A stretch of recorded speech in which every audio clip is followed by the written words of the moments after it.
inside Bijou Dan. Calamil is running in fourth, and then My Arch from Riptide, who has been placed in this race before, was second, only just touched off as well last year.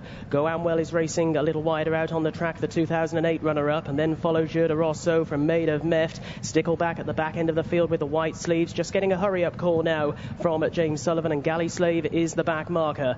So they're now heading on this long run back towards us, and they're now inside their final 5 furlongs in the Pontefract Marathon Handicap, and Father Shine is now trying to lay it down to Casbo. A length and a half away to Calamil, who's now being firmly driven back in third. Away to the left, Maid of Meft is making good headway. Likewise, Go Amwell. Bijou Dan is now being pumped along in advance of My Arch. Jeu de Rosso with work to do. Likewise, Riptide, who's dropped back a bit. And then Stickleback, who's got plenty of ground to make up. And the back marker continues to be Galley Slave. They're inside the 3. It's all uphill for home from here. And up ahead it is Casbo, who's just slipped the field and has kicked on by 4 lengths. In second position as they make the journey in, Father Shine. Then towards the outside is Maid of Meft. Further back in the field to Riptide, who's now finally starting to stay on once more, having got a little outpaced. Towards the extreme left is Jeu de Rosso. A furlong and a half left for the long-time leader Casbo to last home, and he's 8 or 9 lengths ahead of in second position against the inside Riptide. And then Stickleback, who's come home pretty well from the back end of the field, and Jeu de Rosso follows those, but surely the bird has flown. They're into the final half furlong, and Casbo is indeed going to secure a hat-trick of victories and has outstayed them. A fine front-running display in the Pontefract Marathon Handicap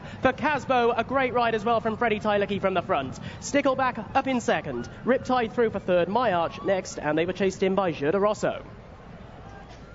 Casbo has won under top weight in the Pontefract Marathon Handicap. Great ride from Freddie Tylecki. Second, Stickleback. Third, Riptide.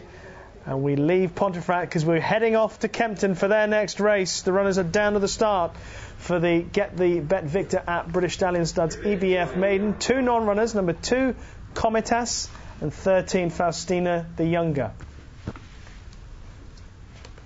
Favourite here is Pether's Moon, 13-8, somewhat surprisingly on the drift, perhaps. 4-1 Evangelist, 4-1 Thatchmaster, 8-1 Sedanu, 20-1 Naz and Atlantic Isle, 25-1 Midaz and Mojave Desert, 33-1 Bar, 13-8 Pether's Moon. First of all, what do you think about the price? I think it's quite attractive. It's a touch bigger than what I expected, given the form looks so solid. Always a bit tricky in a race like this when so many of the opponents are either unraced or very lightly raced, and we saw in the previous race with the big punt on the David Brown winner how things can change very much from 2 to 3, but certainly on what we've seen so far, Pether's Moon is the obvious one, and here we see him in action last back end. Really good performance on his first run before that at Goodwood. He was made favourite, but probably found the soft ground a little bit against on that occasion. But on this occasion, really good run, solid effort. Went from the front 2 furlongs from home and was only reeled in the closing stages by Secret Number. And of course, we've seen during the winter what a decent horse Secret Number is. There's nice intervals as well back to the remainder of the field, so the form looks good. Godolphin have been saying that Secret Number could just be about their best 3-year-old this year. It seems that way, judging by the fact that they're planning to run him the Dante, and he was very unlucky not to have won the UAE Derby. Tremendous prospect he is, and Pether's Moon, he got so close to Pether's Moon last time out, as you said from the start of the show, the standard bearer in this race. Alternatives, Thatchmaster from Mahmoud Al-Zaruni's stable for Mikel Barcelona, a very well-bred son of Street Cry, the down one, the Ribblesdale, I think it was John Gosden who trained Michita. An Evangelist, another with an outstanding pedigree. Yeah, Thatchmaster first didn't show a great deal on debut last summer, but it's been nibbled at in the market today, and the stable are in good form and must be capable of better, as so many of these will be. And Evangelist, although Oasis Dream Desire, look at the downside. That's the sort of family you would imagine in due course, a mile and a quarter, mile and a half will be just what Evangelist wants. Michael Statt does so well with the family, and he's been amongst the winners in similar sort of races over the weekend. OK, they're loading up pretty quickly. Anything else that you wanted to give a mention to? It's just probably one of those races you can watch a couple of times over and probably spot a lot of horses who will come on for the run, but I think I've got to stick with Pether's Moon, who I must admit I thought would be a tad shorter than this. OK, so most of the field loaded up. Looks like good quality maiden on paper. Let's see how it unfolds with David. So last couple going in, Evangelist, so just Love Excel, one of the debutants in the race.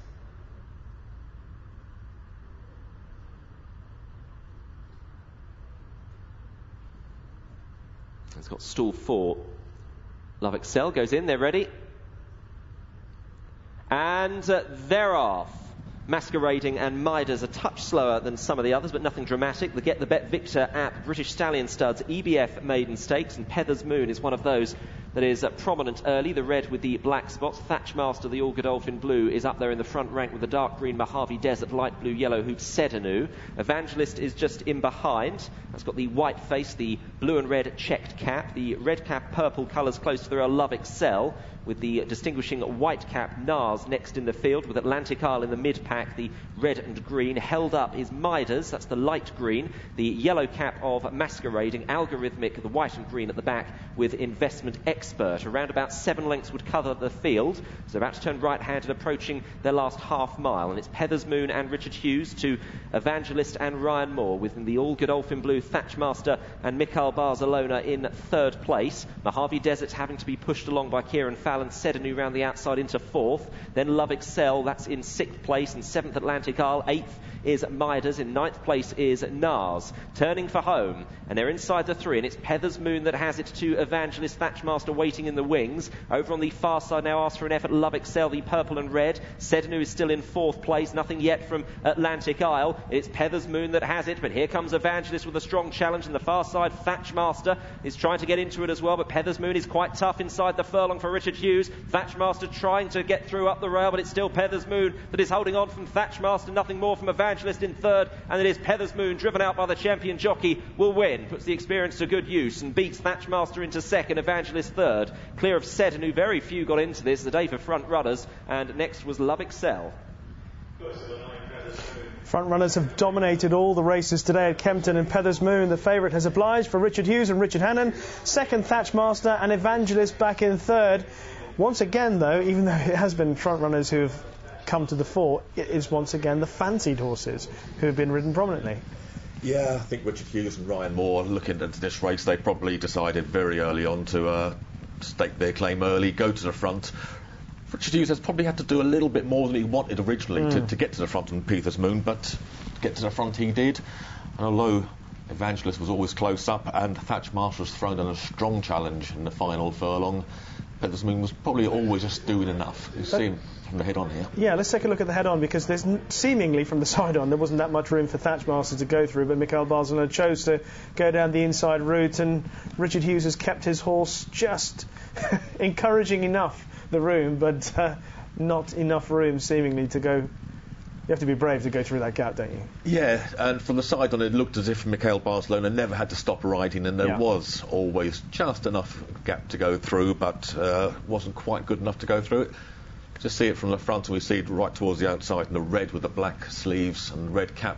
Pether's Moon, Richard Hughes having to do, as I say, just do a little bit to get to the front. Ryan Moore on Evangelist, who is a horse who clearly will come into his own over a longer trip in due course, has gone with him. Thatchmaster down on the inside rail, who settled